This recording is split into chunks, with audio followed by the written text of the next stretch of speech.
Now, let's be honest. Trump is the first president to confront China, which is increasingly wealthy, increasingly aggressive, largest standing army in the world. No one else has done it like him. And now there may be a major fight brewing with Mexico over trade NAFTA and the wall. Who's going to pay for it? My next guest is at the center of it all. And the U.S. Trade Representative Bob Lighthizer might not be a household name, but you're not going to want to miss any of this. He joins us exclusively. Mr. Lighthizer, great seeing you. Thanks for being back with us. So we read that now on this issue with NAFTA renegotiation, all these deals, I keep hearing the scuttlebutt about all these great new deals are going to start, that there's been a snag in the negotiations. And it was reported in Reuters, Washington Post, that there was a call between the president and the Mexican president, Peña Nieto, and it ended in kind of some type of testy manner. I guess the snag or the holdup was about who's going to fund the wall. I just want to play something for you. My radio listeners today chimed in on this topic of whether it matters if Mexico pays or if it's an indirect payment. Let's listen. I'm totally in support of the president. If he can bring in much more revenue, bring in billions of dollars, and use those funds to pay for the wall, it's the heart of the deal. I always expected my tax dollars to pay for the wall. I never expected him to get the money directly from Mexico, but I always knew there would be a way he could get it indirectly, and I knew he would do it. So, Mr. Ambassador, it doesn't seem like the hardcore Trump supporters care about the wall. So why should that be a snag here? It seems like the president has played this really smartly as a negotiating matter. Well, I mean, first of all, the wall is kind of out of my lane. I stay in my lane. We have to have a wall. Beyond that, I stay in my lane. And my lane is really about trying to get new deals. It's trying to reverse a very bad trend that we've had for a long, long time in the trade area. The president ran on this. He feels strongly about it. When I talk to him, it's workers, ranchers, farmers. That's it.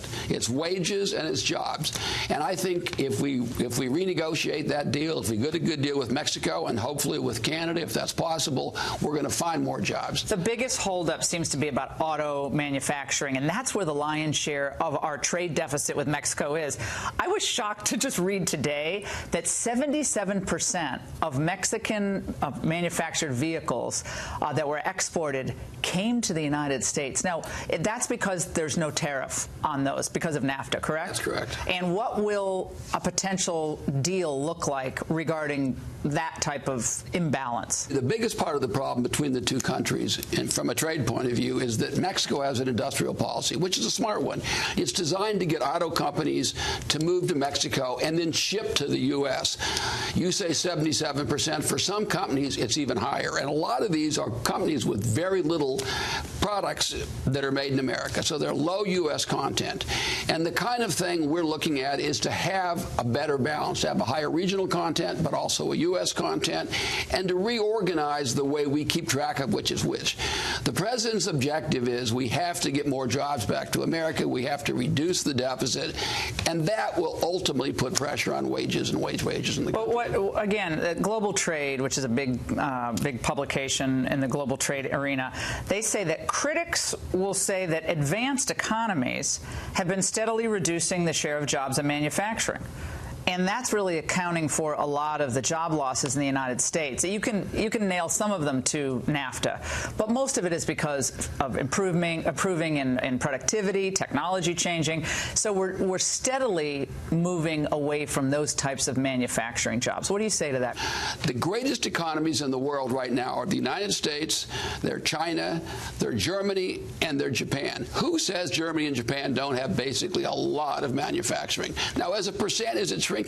Perhaps, but those are still great jobs, very important jobs, and they spin off wealth to thousands and millions of other people who serve the people who do the manufacturing. So to me, it's complete nonsense to say that we don't need manufacturing. So if we have a $60 billion, $70 billion trade deficit with Mexico, we have 8 times that, maybe, with China. Last year was the biggest trade deficit, first year of the Trump administration, that we've ever had. Now you have to decide by the administration by April about what you're going to do with Chinese aluminum imports. You have concern of dumping, under market price goods, and they're now saying, well, we could retaliate on your agriculture. The sour gum coming into the United States feeds livestock, and so there's a trade war. Lighthizer, Trump are starting a trade war. It's going to be a nightmare.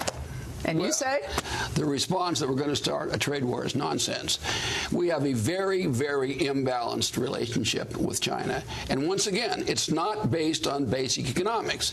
It's based on an industrial policy. This is a country that has a centrally driven kind of an economy. They take technology, they subsidize, they use access to their own markets, and create an enormous amount of wealth and an imbalance with the United States, not based on basic economics. A lot of people I hear say, well, the president doesn't really know the nuance of policy.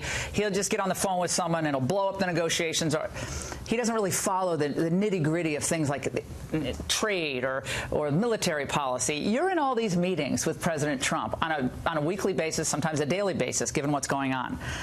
I know you can't reveal what he says, but you can tell us, does he get these concepts? Is he into this? Look, if you look what President Trump said when he was 35 years old and follow it to where he said what he's saying right now, it's the same thing. He understands the issues.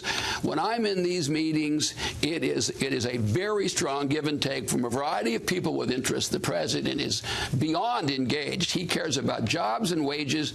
Politics never comes up. And when he's not thinking about jobs and wages, it's wages and jobs. This is what he thinks about. We really appreciate your coming on, spending some time. Thank you, Laura. This is an extremely important issue. You're one of the very few people that is actually pushing it, and part of the reason is because it is complicated, but it's extremely important. And I'm honored to have had a chance to come out here and talk about it. Ambassador Lighthizer, thanks so much. Thank you.